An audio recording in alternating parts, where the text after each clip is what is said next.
When they're 6 years old, the males develop an inflatable nose.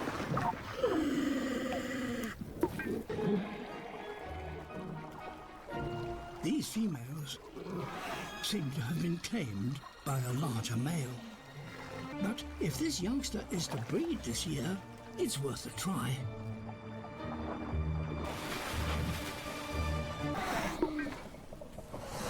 An inflatable nose can also be used to intimidate a rival. His bravado pays off. He must now woo the receptive female.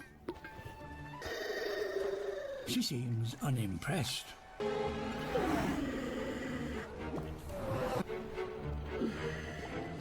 He has an expandable sac within his left nostril. What is her verdict?